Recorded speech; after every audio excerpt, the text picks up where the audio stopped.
Assalamu alaikum wa rahmatullah, que la paix soit sur vous ainsi que la miséricorde de Dieu et ses bénédictions.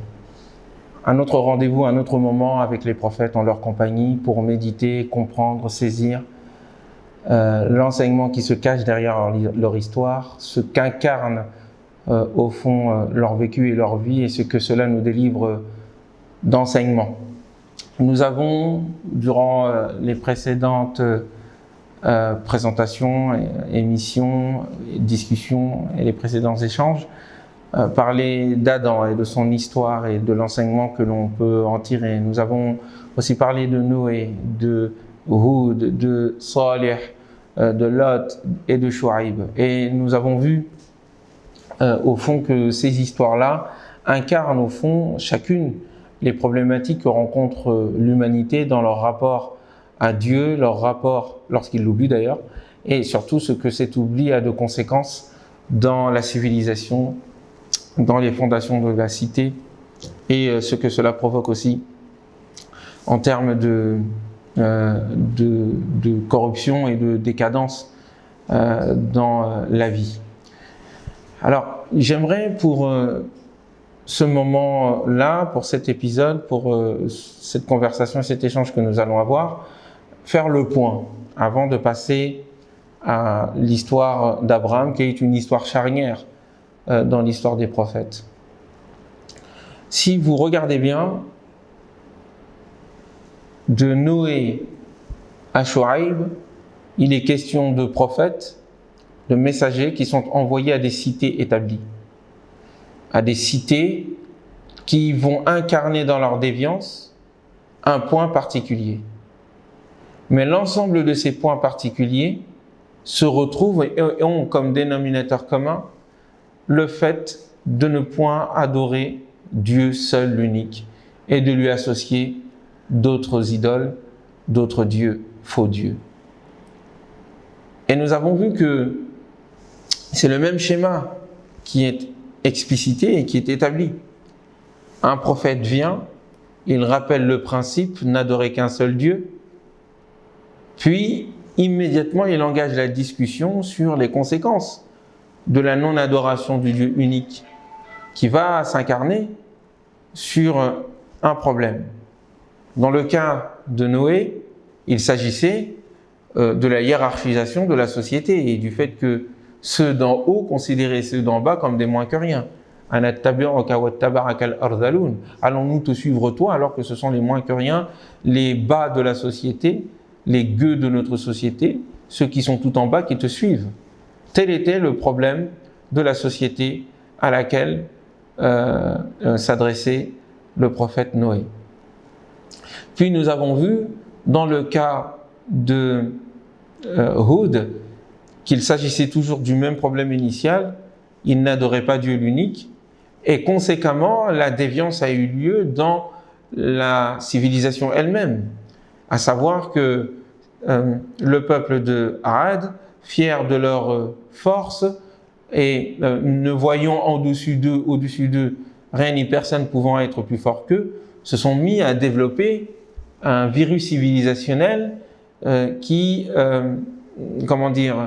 s'incarnait dans le fait d'être orgueilleux sur terre, de considérer tous ceux qui ne sont pas de leur nation comme des êtres à soumettre, d'où le fait qu'ils attaquaient, pillaient, envahissaient et surtout faisaient la guerre d'une manière extrêmement dure, ignoble, qui ne tenait pas compte de l'humanité des personnes. Et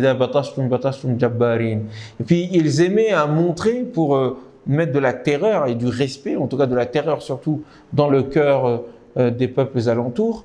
Ils aimaient construire de grands symboles dans les lieux élevés, et ce pour rien du tout. C'est-à-dire que la construction, la fabrication même ne répondait pas à un sens particulier. Telle était la manière dont la corruption de la terre s'est incarnée dans le peuple de Ad, à qui fut envoyé Hud. Salih, nous avons vu que la manière dont le virus civilisationnel s'est incarné, elle s'est incarnée dans leur rapport avec leur environnement naturel avec l'eau, qui est quand même la source de la vie, et le refus qu'ils avaient d'en faire, une source accessible à tout le monde. Et se le sont restreints jusqu'à refuser à la chamelle de Dieu, car c'était bien de cela qu'il s'agissait, de boire et de manger sur la terre de Dieu. Et refusant de ce simple geste, laisser une chamelle boire, laisser une chamelle manger, eh bien nous avons vu que châtiment il leur est arrivé, mais surtout que cela a dessiné un rapport en fait civilisationnel avec ce qui est la source même de l'eau. En voulant le restreindre, eh bien symboliquement il pouvait causer de fait la destruction même de la nature et la destruction de la vie. Parce que restreindre l'eau, c'est restreindre la vie, et restreindre la vie, c'est détruire la création. Et puis, dans le cas de Lot, nous avons vu aussi le même problème toujours, n'adorer qu'un Dieu. Et la déviance de l'adoration et par rapport à l'adoration de Dieu et le refus de l'adorer, lui, eh bien, c'est incarné dans une corruption de l'âme humaine, de l'esprit humain, et dans une corruption et à travers un virus civilisationnel qu'elle s'est incarnée dans le fait de fausser les rapports homme-femme et surtout de fausser la direction du désir sexuel. Dire la pulsion sexuelle, le désir sexuel est humain, mais il a un sens et il a un but. Il s'agit à un moment donné de faire perdurer, de faire continuer la création et surtout donc d'avoir des enfants. Et cela ne se peut que dans le rapport universel et cosmique entre mâle et femelle.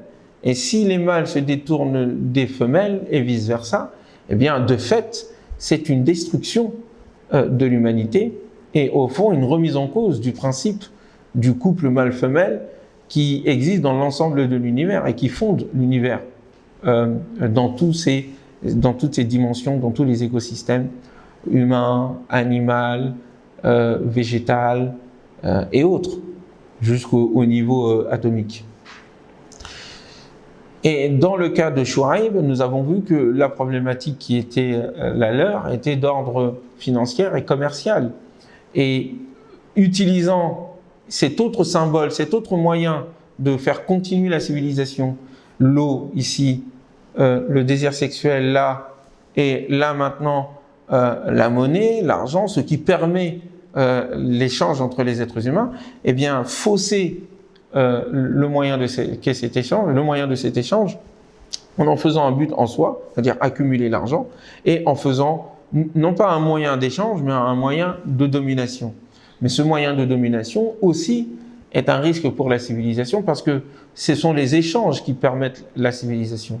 Mais s'il n'y a de relation que de domination, et si ceux qui sont plus forts finissent par spolier complètement ceux qui sont sous la main, ceux qu'ils ont sous la main, bien viendra un moment donné où les services mutuels qui sont rendus ne sont plus possibles, puisque les uns n'ont plus les moyens de pouvoir contribuer à la civilisation à travers les services qu'ils font, à travers leur activité, leur participation, qui ensuite est utile à ceux qui ont et qui eux aussi sont utiles à ceux qui ont d'autres choses, etc., etc. C'est comme ça que la civilisation se fait. Mais si à un moment donné le rapport se fait sur un rapport de spoliation, bien viendra un moment donné où ceux qui ont tout pris et rien laissé aux autres, eh bien finiront seuls avec de la monnaie et du papier qu'est l'argent, mais ne leur servira à rien.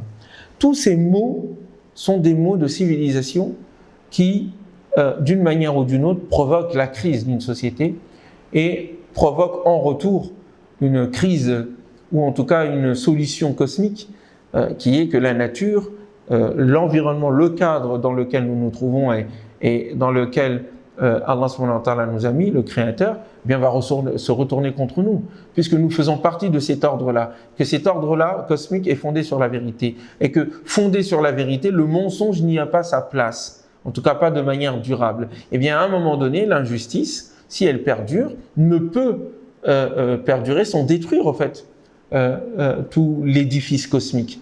À ce moment-là, l'édifice cosmique, l'auteur même de cet édifice, qui est Dieu subhanahu wa ta'ala, surveillant et veillant à la continuité de la création et à son harmonie, eh bien, agit en conséquence en éliminant ce qui, en fin de compte, était devenu un virus sur la planète, incapable d'interagir sainement avec elle, et agissant dans l'oubli des principes, se mettent dans la folie des grandeurs, à tuer au fait ce qui lui a été confié, à savoir la terre. Je vous ai résumé à peu près l'histoire, mais il faut continuer.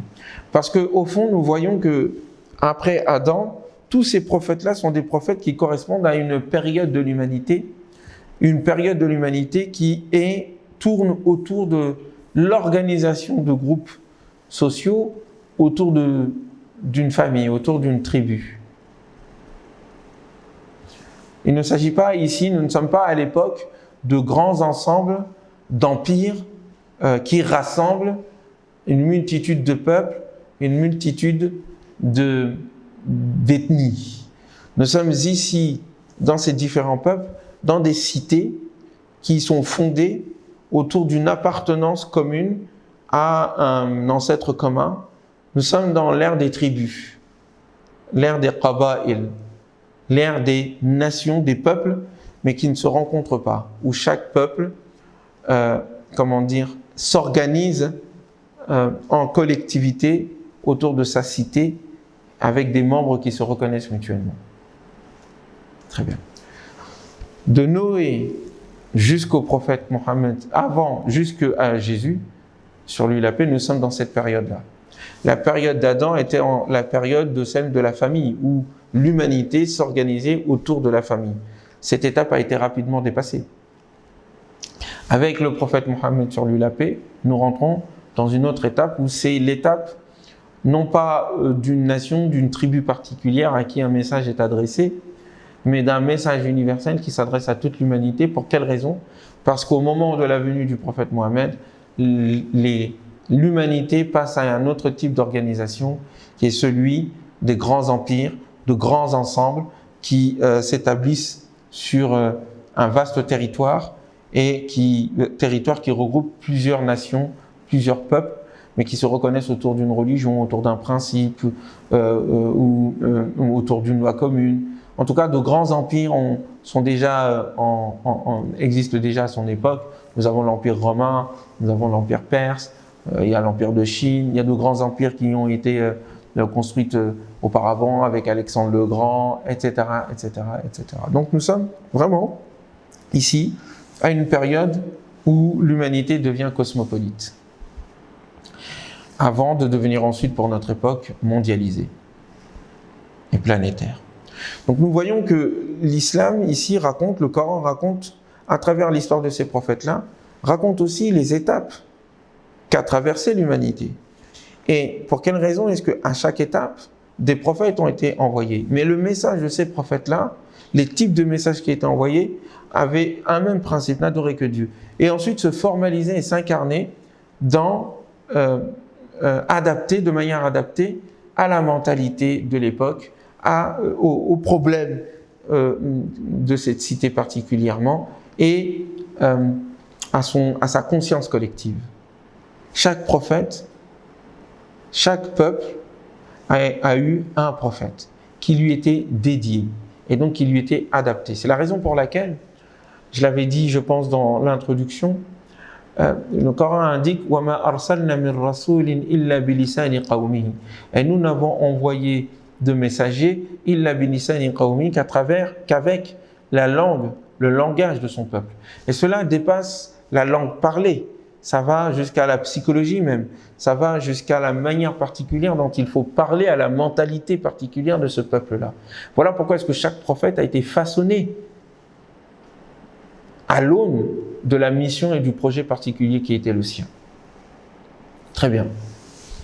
Mais il nous faut aussi continuer notre réflexion sur ce que nous dit déjà ces prophètes-là et leurs messages lorsque nous les regroupons. Nous voyons qu'il y a une sorte de suite logique dans la manière dont le Coran raconte ces histoires, quant aux problèmes que chaque prophète est venu régler. Problème issu, encore une fois, de l'oubli de Dieu. Dans le premier cas, lorsque nous parlons de Noé, mais avant même de parler de Noé, il nous faut déjà parler de Adam. C'est-à-dire la problématique d'Adam avec Iblis et ce que Iblis a essayé de lui faire comprendre, en tout cas de lui faire comprendre, de le convaincre que c'est de cela dont il s'agit en essayant de jouer avec lui. L'enjeu dans l'histoire d'Adam et Ève, c'est l'enjeu de la dignité de l'être humain d'une part, de son rapport à ce monde qui doit être un rapport de maîtrise, de dignité, de capacité, et un rapport avec la vie qui soit un rapport positif. Un rapport positif, mais en même temps élevé. L'histoire d'Adam, c'est cela.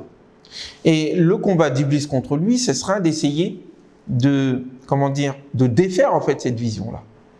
Et la falsification que cette histoire, par exemple, va recevoir dans la conscience collective de l'humanité à travers l'histoire de la Bible, mais en fait la Bible n'a fait que récupérer cette falsification dans l'influence que les religions juives et les religions chrétiennes ont eu de la part des mythologies de Babel. Et ce n'est pas un hasard si je dis Babel lorsque l'on reviendra à l'histoire de Noé. Mais la falsification que cette histoire a eue, on la voit, c'est en droite ligne contre les effets positifs de cette histoire que le Coran va rétablir. Là où le Coran dit que nous avons une seule origine d'une part et que notre origine est digne, l'être humain est digne en soi, que les gens se sont prosternés devant lui et qu'il a reçu le don de la connaissance, ce qui fonde donc l'être humain, la connaissance et la dignité, eh bien, dans l'histoire qui sera racontée, la contre-histoire qui sera racontée et que va reprendre la Genèse dans la Bible, ben, ça va être le contraire. L'arbre qui a servi à se faire sortir pour la raison pour laquelle Adam est sorti du paradis, eh bien c'était l'arbre du savoir. Alors que dans le Coran, ça n'est pas l'arbre du savoir. Donc comme si en fait le savoir était une mauvaise chose pour l'être humain. Là où dans le Coran, c'est le savoir qui fonde même l'humanité. Premier type de falsification. Croire en cette histoire-là, c'est empêcher l'être humain, d'avoir le savoir qui lui permet la maîtrise. Le savoir est la science et la connaissance des noms qui permet d'avoir la connaissance du sens des choses, de la nature et de l'histoire. C'est ce qui permet à l'être humain d'être un calife de Dieu et de maîtriser la planète et de la mettre à son service. Sans le savoir, il n'y a plus de califat, donc il n'y a plus de dignité humaine. Le rapport entre les hommes et les femmes dans cette histoire-là, c'est le couple Adam et Ève qui sont ensemble. L'un n'est pas sans l'autre. Eh bien, la falsification va faire en sorte que l'un soit contre l'autre, en faisant de Ève la coupable qui a poussé Adam à désobéir à Dieu, et donc à créer de l'animosité entre hommes et femmes, en faisant de la femme, par ailleurs, un être indigne, un être maudit, et qui ne mérite même pas l'humanité, puisque même la question se posait si la femme était un être humain. N'était-elle pas quelque chose entre l'animal et l'être humain? Deuxième type de falsification, donc. Troisièmement, le rapport avec le monde. Dans le Coran, le monde est positif. Adam a été créé de la terre d'une part, donc la terre n'est pas mauvaise en soi, et que n'est pas mauvaise, et surtout que le retour au monde, le rapport au monde est un rapport positif, puisque le Coran fait de la terre, de la planète Terre, un cadeau et un don pour l'être humain qui est le lieu d'exercice de sa lieutenance. Ici, de l'autre côté, on va en faire un lieu de malédiction en raison du péché originel. Un péché originel qui nous poursuivra jusqu'à la fin des temps. En tout cas, jusqu'à ce que nous soyons libérés par le sacrifice de Jésus dans la vision chrétienne. Mais déjà, cette histoire existait avant même la vision chrétienne, puisqu'elle est aussi dans la vision juive. Donc, cette falsification, vous voyez, il y a un rapport entre la falsification d'une part et l'origine coranique d'autre part, que le Coran vient rétablir. Quand vous voyez l'histoire de Noé, vous voyez que donc la problématique de est-ce que l'être humain est digne en soi va perdurer dans l'histoire de Noé, où on se permettra de dire qu'une partie de la société n'est pas digne, n'est pas humaine, n'est pas comme nous. Et vous voyez aussi que dans la question avec Iblis et Adam, vous voyez que quatrième donc falsification, Iblis va tenter de faire croire à Adam que les anges sont meilleurs que lui, ou qu'en tout cas il doit sortir de son humanité, de ce qui fait son humanité, en se servant de sa crainte de la mort d'une part et de sa crainte de la finitude, du manque. Il me dira, ne vais-je pas te montrer l'arbre de l'éternité et du royaume qui ne finit jamais. Dans d'autres passages, il dit, dans un autre passage, il leur dira, votre Seigneur ne vous a interdit cet arbre-là qu'en raison du fait que vous risquerez de devenir des anges ou de devenir des êtres éternels. Eh bien, en arrière-fond, Iblis essaye d'enseigner à Adam l'idée qu'il n'est pas digne en soi et qu'il n'est pas, comment dire, que son existence est vile et qu'au fond, pour qu'il soit accompli, il faut qu'il sorte de son humanité, il faut qu'il sorte de ce qui fait en réalité sa dignité. Mais vous avez compris qu'il va essayer d'en faire un problème, une tare, là où Dieu en fait une qualité. Et c'est la croyance en cela qui va le pousser à manger de l'arbre. Eh bien, vous voyez cette vision-là dans le peuple de Noé. C'est-à-dire, tous les problèmes issus dans le débat et dans le combat entre Adam et le diable, eh bien, nous allons le retrouver dans les différentes histoires ensuite, parce qu'il va y avoir une conséquence. La conséquence de cette vision négative de l'être humain, eh bien, nous la voyons s'incarner dans la hiérarchisation entre les êtres humains dans le peuple de Noé, où il y en a certains vont se considérer être supérieurs au-delà de leur humanité.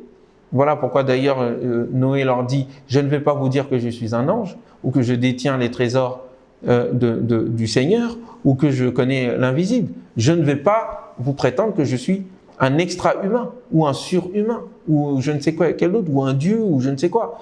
Je vous dis que je ne suis qu'un être humain. Et je ne vous dis pas non plus que je suis un ange. Pour quelle raison? Parce que ces derniers ont fondé la hiérarchisation de leur société sur l'idée qu'eux étaient d'une race supérieure, en tout cas d'une matière supérieure à l'être humain, ou bien à considérer que eux peuvent être des êtres humains, mais que les autres sont des moins humains. Et vous voyez ensuite que la continuité de cela dans le peuple de Ad, donc avec Houd, eh bien c'est que si vous considérez, si vous développez une animosité envers une partie de l'humanité qui est au sein de votre nation, de votre cité, eh bien cela va provoquer à un moment donné, cela va provoquer le développement de cette animosité au-delà des frontières, au-delà de notre communauté, pour le reste de l'humanité, pour tous ceux qui ne sont pas nous. D'où l'animosité qui se développera de la part des Ad, ceux qui sont sortis du cadre, vers le reste des populations, voulant les attaquer, les anéantir, les dominer, mais donc dans une vision qui ne considère pas ces êtres humains-là comme étant des êtres humains en tant que tels. Donc vous voyez, la hiérarchisation à l'intérieur des sociétés pousse la dite société à faire preuve d'impérialisme et va coloniser les autres êtres humains en les considérant comme étant des non-humains. Eh bien, cette animosité, à un moment donné, pour la vie humaine, eh bien, elle va ensuite continuer et devenir une animosité envers la vie tout court. Et donc, cela va s'incarner dans le fait de ne pas prendre en considération la vie des autres créatures qui ne sont pas des êtres humains. Dès lors que même les êtres humains, on ne les respecte pas, pourquoi est-ce qu'on respecterait le reste des créatures que sont les animaux? Eh bien, cela va s'incarner dans l'histoire de la Chamelle, avec Salih et le peuple de Samoud. Et si à ce moment-là, à partir de l'animosité développée contre l'être humain, la hiérarchisation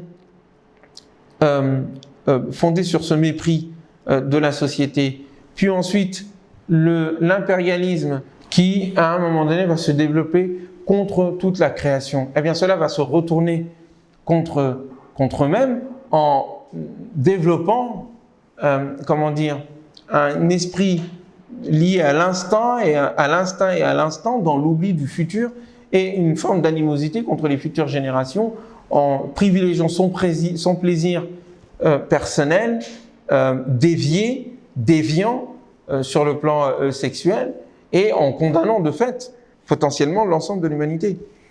Puis ensuite, cela va continuer à se développer toujours dans une animosité et dans une envie de domination de ceux qu'on ne considère plus comme des êtres humains, dans la transformation d'un moyen, la monnaie, l'argent, transformation de ce moyen d'échange comme un moyen de domination qui permet de spolier les gens. On les a dominés, on va les spolier. Ici, c'est avec les armes, ici, c'est avec la monnaie, mais dans les deux cas, on les domine et surtout, on les vole. Eh bien, c'est l'ensemble de cette vision globale qu'il faut comprendre. C'est-à-dire, à partir de l'idée que l'être humain n'est pas digne et qu'il doit se mépriser lui-même, eh bien, s'enclenche le processus de destruction de la civilisation humaine, étape par étape. Et les prophètes sont venus à chaque étape pour endiguer le problème, pour expliquer le fondement de ce qui fait qu'une civilisation se tient, c'est-à-dire l'idée qu'il n'y a qu'un seul Dieu, reconnaître qu'il y a des principes qui sont au-dessus de nous, reconnaître notre dignité d'être humain et reconnaître le fait que la vie a un sens. C'est tout cela qui, à un moment donné, va être remis en cause par cette idée farfelue, ce virus iblission qui s'est introduit dans la conscience humaine et qui va se développer d'étape en étape. Le summum sera atteint par la civilisation de Pharaon, par Pharaon lui-même, où effectivement tous les ingrédients qui étaient présents de façon liminaire et condensés dans les différentes histoires vont se développer complètement. Il se dira Dieu, puisqu'il est au-dessus des autres. Donc la hiérarchisation chez Noé est ici réalisée totalement. Je suis Dieu, votre Seigneur le plus grand. Et puis l'autre partie de la société que l'on considère être comme des moins que rien, donc c'est une cassure au sein de la société, eh bien, on va les esclavagiser, puisque de toute façon, nous leur avons pris leur argent, nous leur avons pris leur dignité, nous les avons dominés par les armes, eh bien, ils vont devenir nos esclaves afin qu'ils continuent à travailler gratuitement pour nous, pour notre bon plaisir. Et puis, vous avez entre-temps l'idée de restreindre la question démographique, ce qui permet à une société de perdurer en décidant de qui vit et qui meurt. Nous allons raconter tout cela, Inch'Allah, quand nous parlons de Moïse. Mais ce que je voulais vous montrer à travers cette vidéo, c'est l'unité qui se trouve derrière toutes ces histoires et les relations qu'il y a entre elles. Et les problématiques qu'ils mettent en exergue sont les problématiques éternelles de l'humanité. Jusqu'à présent, nous vivons ces problèmes-là. De sorte que si les prophètes venaient aujourd'hui à notre époque, ils diraient les mêmes choses. Puisque tous ces problèmes se réunissent aujourd'hui d'ailleurs. Aujourd'hui, à l'ère de la mondialisation. Et donc, l'histoire racontée par le Coran des prophètes et des rapports avec leur peuple est en réalité l'histoire de toute l'humanité dans ces différentes étapes, dans les différentes possibilités de déviance et de la solution toujours unique qu'il faut apporter à ces maux, à ces virus civilisationnels qui assaillent la conscience humaine et qui, peu ne s'en faut, sans la protection divine, font dévier la civilisation vers la destruction, là où il s'agissait d'être dans la création. Voilà ce que je voulais vous dire dans cette étape-là. Nous allons passer pour le prochain échange, la prochaine conversation sur Abraham. Et vous verrez qu'ici, une nouvelle étape de la prophétie et donc de l'histoire spirituelle de l'humanité va commencer. Mais nous laissons cela pour la prochaine fois. En attendant, je vous souhaite une bonne fin de Ramadan, que Dieu accepte pour chacun et chacune d'entre nous. Et ne nous oubliez pas dans vos invocations, que Dieu nous protège. Que la paix soit sur vous. Assalamu alaikum wa rahmatullahi wa barakatuh.